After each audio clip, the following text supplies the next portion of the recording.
주셨습니다. 감사합니다. 디모데전서 1장 1절에서 12절에서 17절까지 다 같이 함께 읽겠습니다.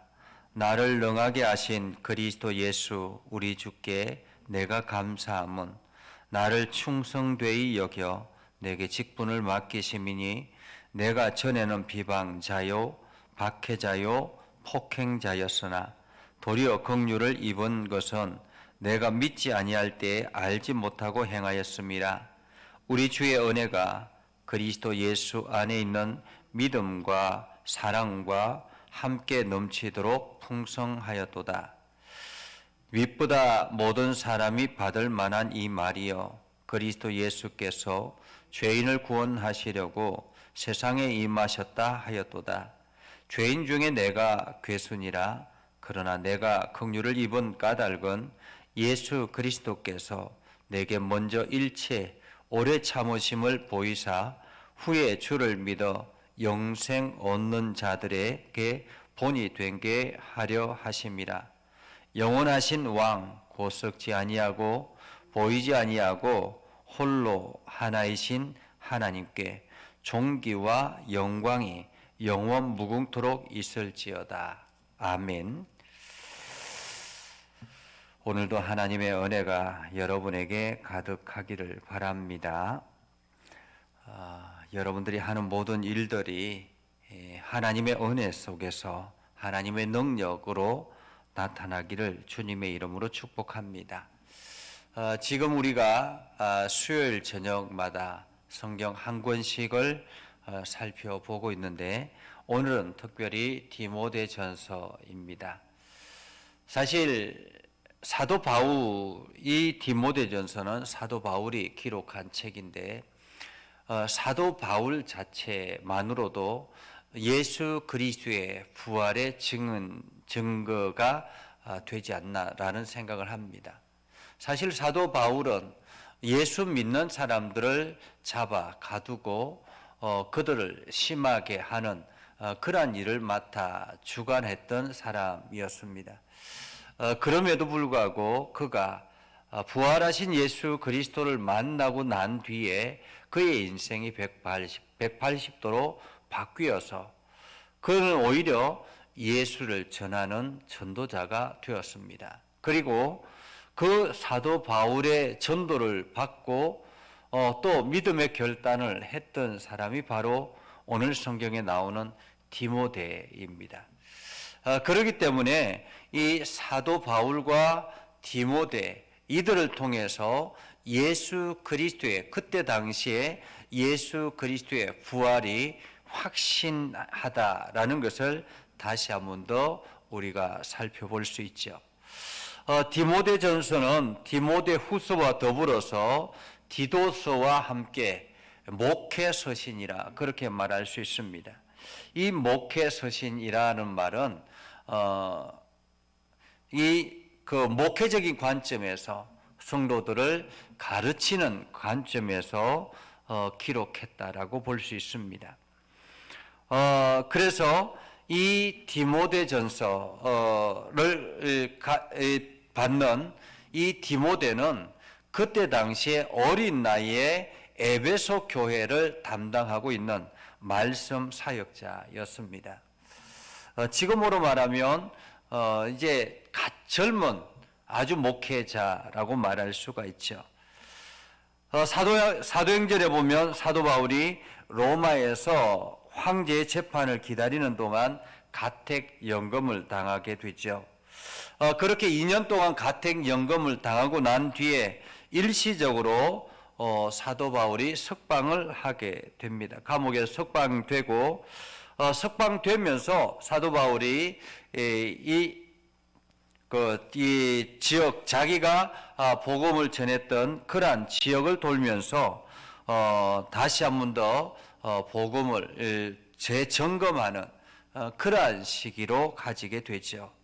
그러니까 오늘 디모데전서는 바로 그 시기에 사도 바울이 다시 투옥되기 전, 그러니까 한번 투옥되었던 로마 감옥에 있다가 석방이 되어서 다시 잡혀서 투옥되기 전에 기록되어진 책이라 그렇게 볼 수 있습니다.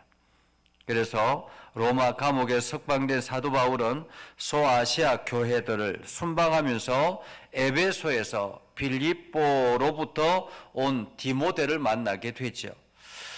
그렇게 만나면서 에베소 교회가 많은 문제들이 있다라는 것을 알고는 이 디모데를 이 에베소에 남겨두고 사도 바울은 떠나게 됩니다.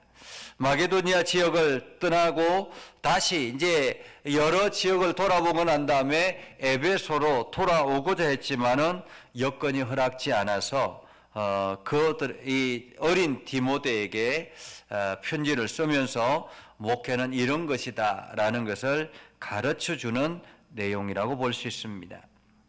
에베소는 그때 당시에 수리아 안디옥과 애굽의 알렉산드리와 더불어서 로마 제국의 3대 도시 중에 하나라고 볼 수 있습니다. 그러니까 굉장한 큰 그러한 중심 도시라고 말할 수가 있죠. 이 에베소는 소아시아의 제1도시라고 볼 수 있습니다. 이러한 곳에서 지금 디모데가 사역을 하고 있었고 그 사역을 어린 디모데가 감당하기에는 조금 힘들지 않겠나라는 생각에서 사도 바울이 이 디모데에게 목회적인 관점에서 하나하나 어떻게 목회하는 것이다라는 것을 기록해 놓은 것이 바로 디모데전서라고 말할 수 있습니다. 자, 그러면 성경을 하나하나 살펴보자면 오늘 1장은 바른 교훈에 대한 이야기입니다. 특별히 1절에서 2절까지는 문안 인사를 하죠. 사도 바울은 이렇게 이야기합니다. 우리 소망이신 그리스도 예수. 우리의 소망이신 그리스도 예수라고 말합니다. 바로 예수 그리스도가 우리의 소망이고 우리를 위해서 십자가에 죽으시고 3일 만에 부활하시고 40일 동안 제자들에게 자기 자신을 증거하시고 승천하시고 하나님 우편에 앉아 계셔서 우리들에게 다시 오실 것이라고 약속하셨습니다. 그렇기 때문에 예수 그리스도는 우리의 소망이라는 거죠.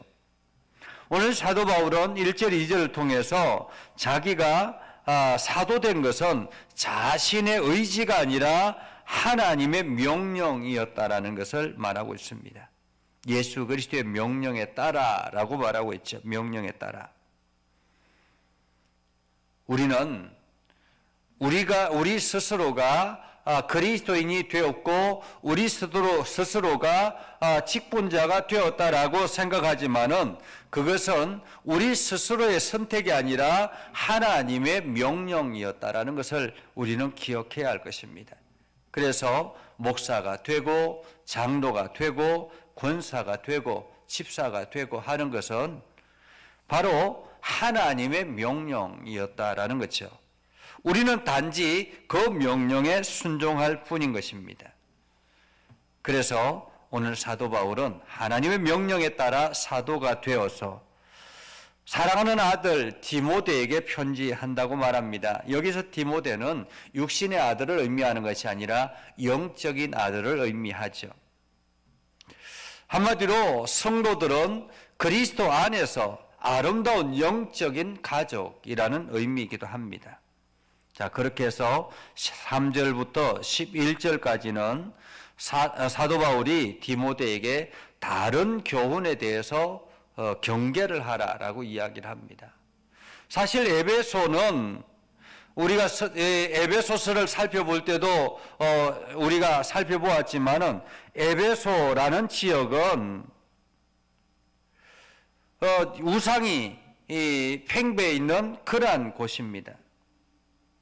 그래서 이 에베소 지역은 한마디로 우상이 가득한 그러한 지역이었기 때문에 더더구나 이 에베소에 그 우상들이 있을 뿐만 아니라 가만히 들어와서 이 혼란케 하는 그러한 이단 사상을 가지고 있는 사람들이 굉장히 많았습니다. 더더구나 이 에베소 지역은 3대 도시에 해당되는 아주 유명한 도시였기 때문에 철학 사상이라든지 이러한 것들이 굉장히 발달되어 있었다고 볼 수 있습니다. 그러한 가운데서 다른 교훈을 교회 안에서 가르치는 것은 굉장히 위험하다라는 것을 말하고 있는 것이죠. 교회는 교훈의 통일성이 필요합니다. 그 교훈의 통일성은 바로 성경을 통해서만이 주어지는 것입니다.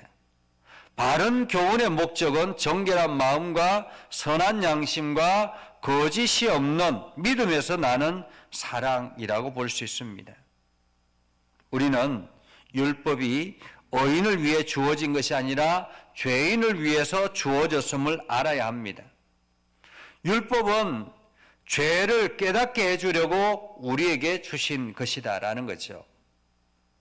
그래서 우리는 교회 안에서 그 다른 교훈을 경계해야 합니다. 그리고 12절에서 17절까지는 구원의 은혜에 대한 감사의 찬송을 말하고 있죠. 사도 바울은 어떤 사람이었습니까? 과거에는 회방자, 핍박자, 폭행자였습니다.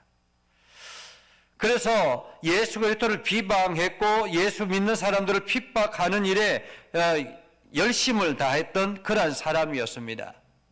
한마디로 죄악으로 보면 가장 심한 죄인이라고 오늘 사도 바울은 이야기를 하고 있죠. 그래서 죄인 중에 괴수였다라고 말합니다. 사도 바울은 이러한 죄인 중에 괴수였는데 하나님께서 자기를 그 충성되이 여겨서 직분을 주셨다라고 말하고 있습니다.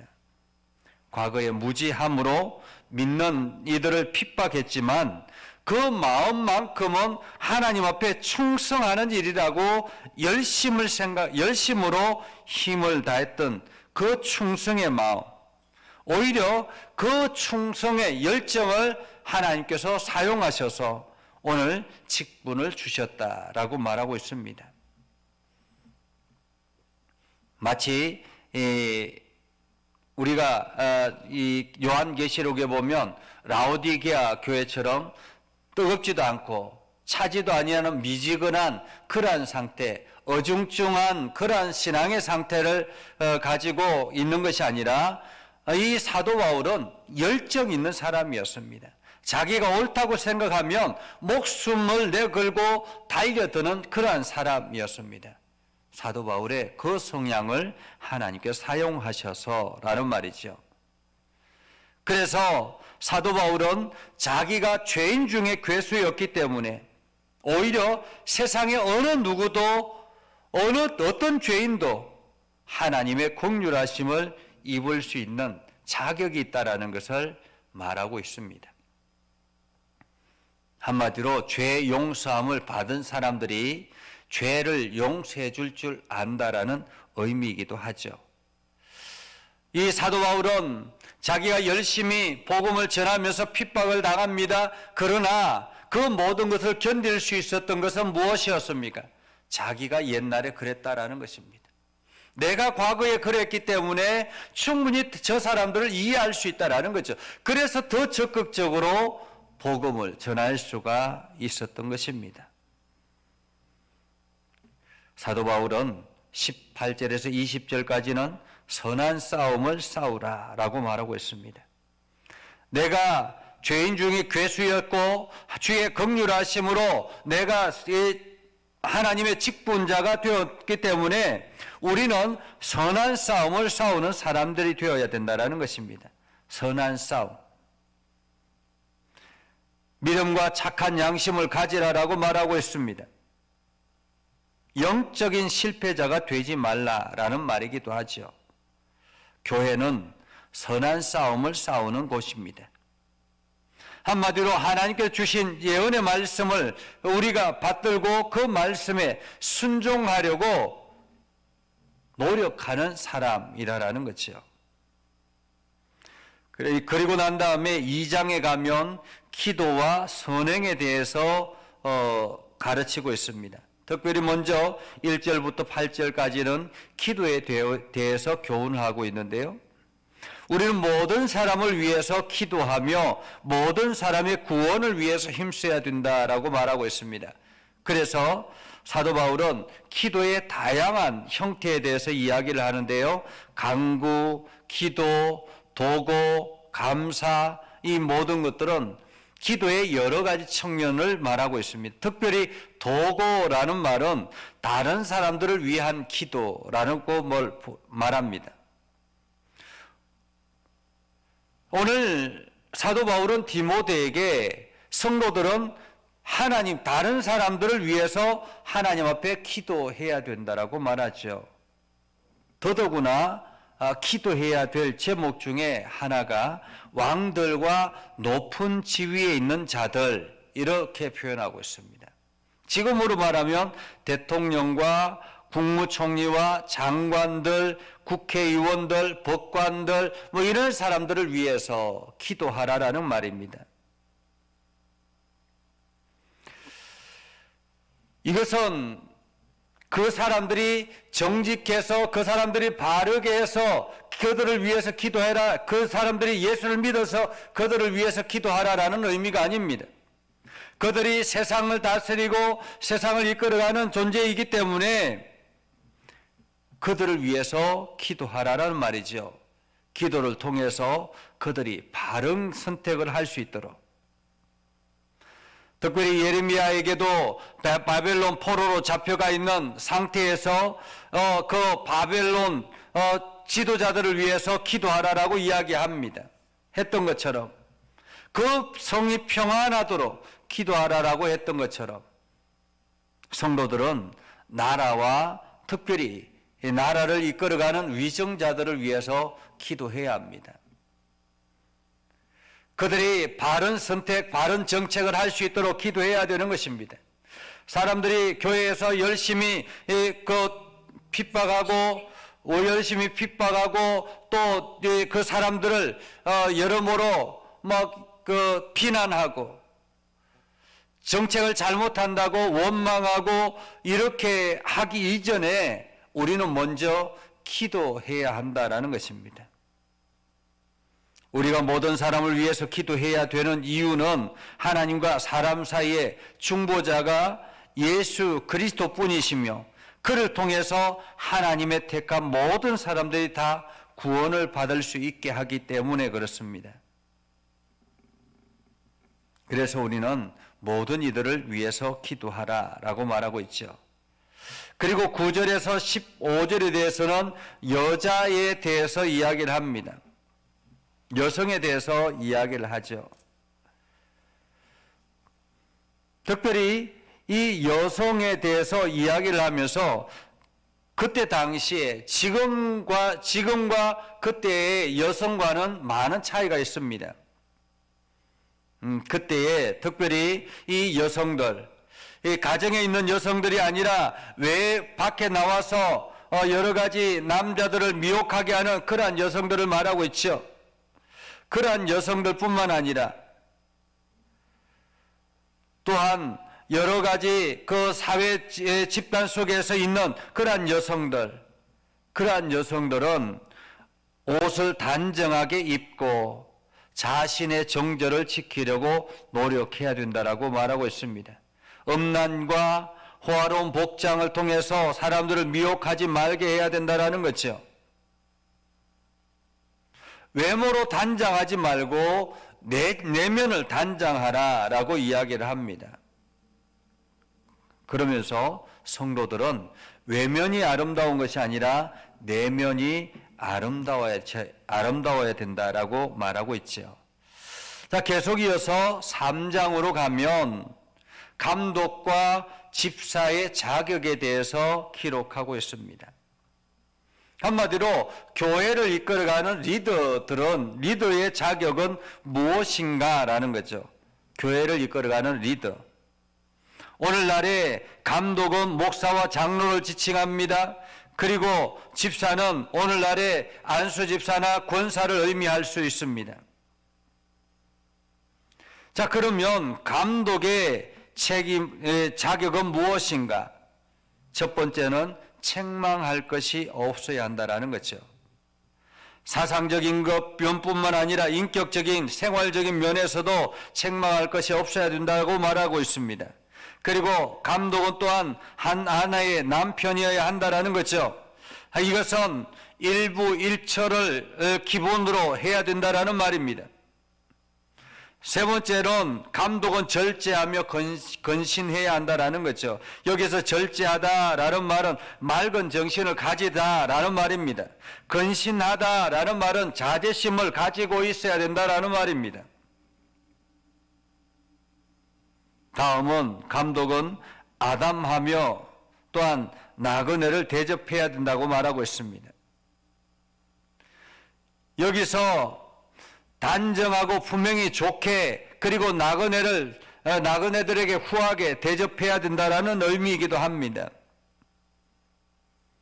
그리고 감독은 가르치기를 잘해야 합니다. 또한 술을 즐기지 않아야 합니다. 구타하지 않아야 합니다. 폭력성이 없어야 된다라는 말이죠. 부당한 폭력을 가지지 말아야 된다라는 것입니다. 또한 더러운 이득을 탐하지 말아야 됩니다. 관용해야 되고 다투지 않아야 되고 돈을 사랑하지 말아야 되고 자기 집을 잘 다스려야 된다라는 거죠. 자녀들에게 단정함으로 복종케 하는 자라야 한다라고 말하고 있습니다. 그리고 감독은 새로 입교한 자가 되어서는 안 된다라는 말입니다. 한마디로 연륜이, 신앙의 연륜이 있어야 된다. 그 교회 안에서 신앙의 연륜이 있어야 된다라는 말이죠. 그리고 감독은 또한 외인에게도 다른 교회 밖에 있는 사람들에게도 인정받는 그러한 사람이어야 된다라는 것입니다. 선한 증거를 얻어야 된다라는 말이죠. 이처럼 교회의 리더가 된다라는 것은 그만큼 책임이 무거운 것입니다. 자기 자신의 삶의 모습을 외부 사람들에게 보여줄 줄 알아야 되는 사람들입니다. 그래서 감독을 통해서 그 교회 리더를 통해서 성도들이 따라오기 때문에 그렇죠. 다음은 집사의 자격입니다. 집사는 재정을 지출하는 일을 하고 가난한 자들을 돌아보는 그러한 현실적인 실천적인 일을 해야 하는 사람들이기 때문에 그의 자격은 단정해야 된다고 말합니다. 단정해야 된다. 존경받을 만해야 된다라는 말이죠. 또한 일구이연해서는 안 된다라는 것입니다. 한 입으로 두 말을 해서는 안 된다라는 말이죠. 술에 임박히지 말아야 된다라고 합니다. 더러운 일을 탐하지 말아야 합니다. 이렇게 집사의 자격은 현실적인 일들을 하기 때문에 거기에 대한 책임성이 있는 사람이 안수 집사가 되고 권사가 되어야 된다라는 의미이기도 합니다. 그리고 계속 이어서 장로와 집사의 아내들에 대한 자격의 이야기도 하고 있지요. 그래서 네 가지를 열거하는데 첫째는 감독과 집사의 아내는 존경받을 만한 자여야 하고, 둘째는 그들의 아내들은 남을 악하고 거짓되이 비난하지 않는 자여야 하고, 셋째는 그들의 아내들은 술을 절제하고 맑은 정신을 가진 자여야 하고, 넷째로 그들의 아내들은 모든 일에 충성되어야 한다라고 말하고 있습니다. 그래서 남편뿐만 아니라 아내도 좋은 인격을 가져야 된다라는 말이기도 하죠. 그리고 난 다음에 14절에서 16절까지는 경건의 비밀에 대해서 이야기를 합니다. 교회는 하나님의 집이죠. 살아계신 하나님의 교회, 그리고 진리의 기둥과 터라고 이야기를 합니다. 교회는 하나님의 집임에 불구하고 또한 교회는 예배당 건물만을 가르치는 것은 아닙니다. 성도들의 모임을 말하는 거죠. 그래서 단순한 사람의 모임이 아니고 하나님의 집이다라는 것. 하나님께서 세우신 집, 하나님께 설계하고 건축하신 집. 그래서 교회는 언제나 하나님이 우선되어야 합니다. 그래서 교회가 가지고 있는 것은 경건의 비밀을 전파하는 이 사역이 최우선이어야 한다라는 거죠. 자, 그러면 4장에 가서는 목사의 자기 훈련에 대해서 이야기를 합니다. 한마디로 영적인 훈련이라고 말할 수가 있죠. 자, 1절에서 5절까지는 귀신의 가르침에 대해서 경계해야 된다라고 말하고 있습니다. 경건의 비밀과 반대되는 것은 배교이죠. 그래서 사도 바울은 후일에 어떤 사람들이 믿음에서 떠날 것이다라고 예언을 합니다. 배교자들은 교훈을 미혹하게 하는 자들, 하는 영과 귀신의 가르침에 따르는 사람들입니다. 세상에는 항상 악한 영들이 활동하고 있습니다. 성도는 선한 양심을 가지고 범사에 양심대로 행해야 한다라는 거죠. 양심이 화인 맞는다라는 의미는 양심이 마비되었다라는 말입니다. 양심이 마비가 되면 제 기능을 발휘하지 못하게 되죠. 그러면 외식하게 되고 거짓말하게 되고, 그래서 얼굴이 뻔뻔스럽게 행하게 되는 것입니다. 겉으로는 아무렇지도 않은 척하면서 속으로는 다른 행동들을 하는 이중인격자들이 바로 양심에 화인 맞은 사람들이죠. 우리가 예수님을 십자가에 못 박을 때 빌라도에 데리고 갔던 대제사장과 장로들이 있었습니다. 가룟 유다가 찾아와서 내가 잘못했습니다, 예수는 무죄합니다 라고 이야기하지만 그들은 아예 그 가룟 유다의 이야기는 들으려고 하지 않습니다. 그리고는 빌라도 앞에 가서 뻔뻔스럽게 모함하고 조작하고 여론을 충동질하고 그러면서 예수를 십자가에 못 박게 되지요. 그들이 양심에 화인 맞았기 때문에 그런 행동을 스스럼 없이 하게 됐다라는 것입니다. 거짓인 줄 알면서도 태연스럽게 아무렇지도 않게 행동하는 사람들, 이런 사람들이 바로 이러한 양심에 화인 맞은 사람들이라고 말할 수 있습니다. 또한 이뿐만 아니라 악한 영들의 지배를 받는 그러한 상황이 많이 일어나게 될 것이다 라고 말하고 있습니다. 이러한 사람들로부터 너희 자신을 지켜야 된다고 말하고 있죠. 자, 그리고 6절에서 10절까지는 경건 훈련에 대해서 이야기를 합니다. 어떻게 경건 훈련을 할 것인가? 성도들은 하나님의 말씀을 듣고 그 말씀을 묵상하고 끊임없이 그 말씀의 양육을 받아야 하는 것입니다. 망령된 것이라는 말은 세상적이라는 뜻입니다. 허탄한이라는 말은 나이 많은 여성들이 말하는 여러 가지 헛된 이야기들을 말합니다.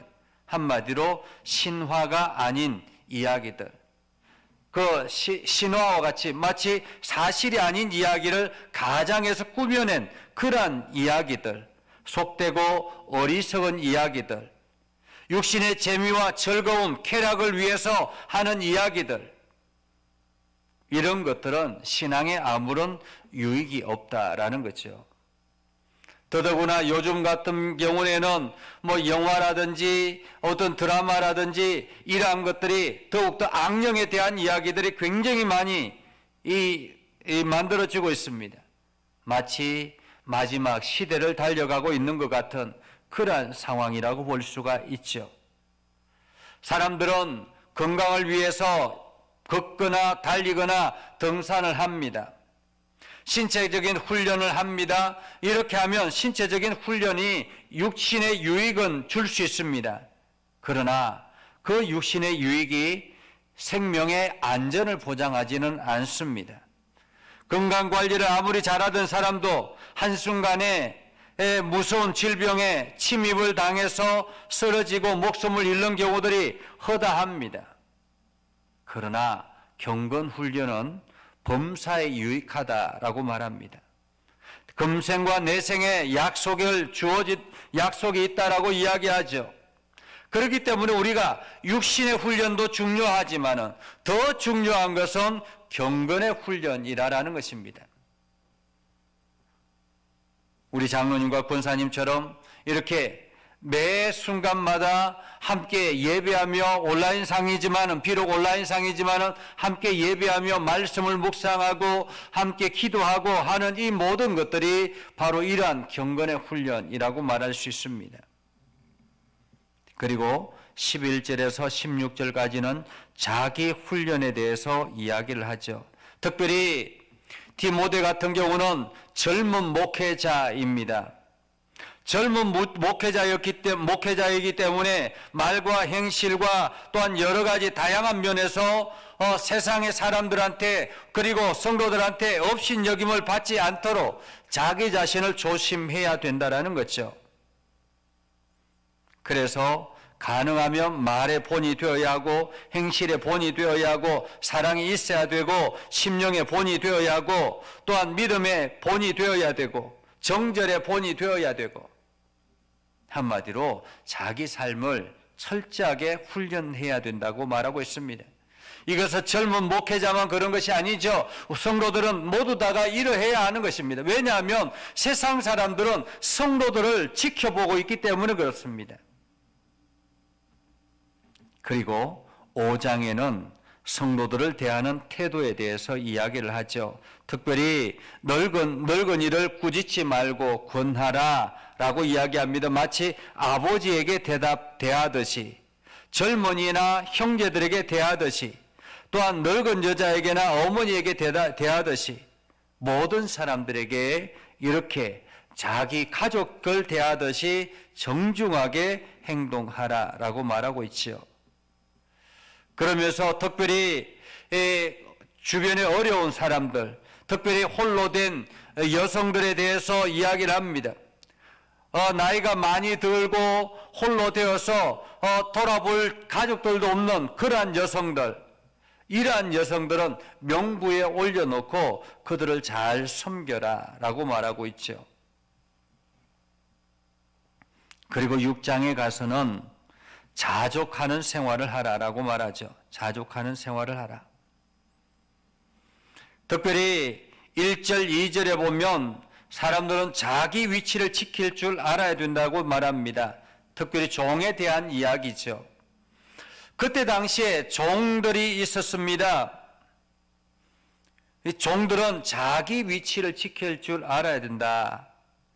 종의 위치는 자기 주인이 범사에 마땅한 공경해야 된다라고 말하고 있죠.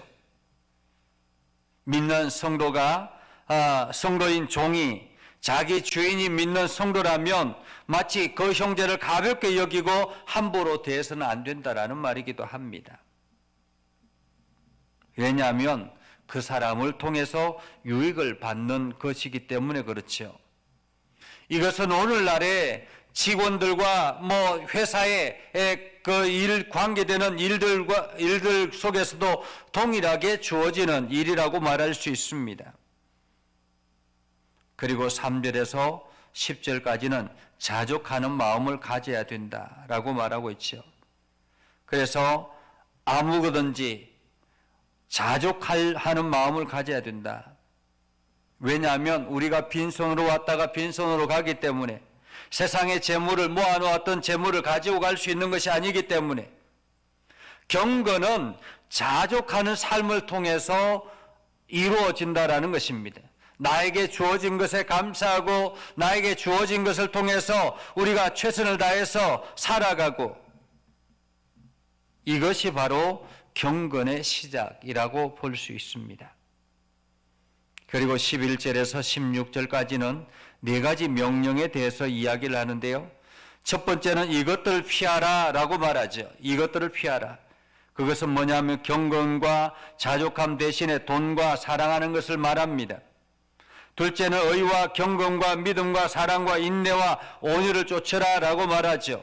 셋째는 믿음의 선한 싸움을 싸우라 라고 말합니다. 넷째는 영생을 취하라 라고 말합니다. 한마디로 우리 신앙의 목표가 바로 이 영생을 취하는 것이고 이를 위해서 믿음의 선한 싸움을 싸워야 하는 것입니다. 그리고는 정함이 없는 재물에 대해서 너희가 마음을 두지 말라라고 말하고 있습니다.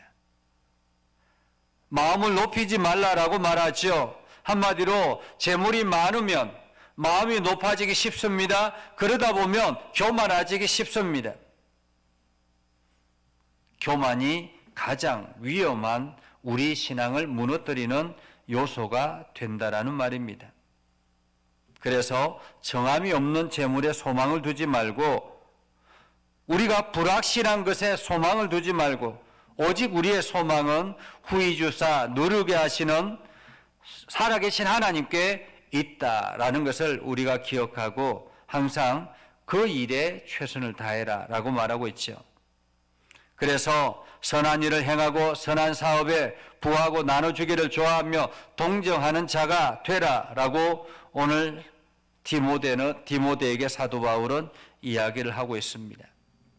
이것을 통해서 성도들은 어떤 삶을 살아야 되는 것인가, 교회에서는 어떤 삶을 살아야 되고 세상에는 어떻게 보여져야 되는가를 우리는 다시 한 번 더 생각하게 되지요. 교회에서는 자기 자신을 잘 지켜나가야 합니다. 본이 되어져야 합니다. 성도들에게 뿐만 아니라 다른 외적인 사람들에게도 본이 되어져야 합니다. 그리고 자기에게 주어진 것에 감사할 줄 알아야 되는 것입니다. 그리고 항상 남과 이웃을 배려할 줄 아는 사람이 되어야 된다는 것을 오늘 사도 바울은 말하고 있습니다. 그래서 오늘 이 말씀을 통해서 우리가 교회의 직분자로서, 교회의 리더로서, 또한 하나님의 일꾼으로서 어떻게 살아가야 될 것인지를 다시 한 번 더 생각하고 이 고난주간을 보내는 저와 여러분들이 될 수 있기를 주님의 이름으로 축복합니다. 기도하겠습니다. 거룩하신 아버지 하나님, 은혜를 감사합니다. 오늘도 하나님의 은혜 가운데 가게 하시고 하나님의 사랑 가운데 가게 해주심을 감사합니다. 이제 우리가 디모데전서를 통해서 믿음의 성도들이 교회 생활을 어떻게 행해 나가야 될 것인지, 또한 직분자들은 무엇을 해야 될 것인지를 깨닫게 하여 주심을 감사드립니다. 우리가 날마다 주의 영광을 드러내게 하시고 복음에 합당한 열매를 맺으며 살아가는 모두가 되게 하여 주옵소서. 예수님의 이름으로 기도드리옵나이다. 아멘.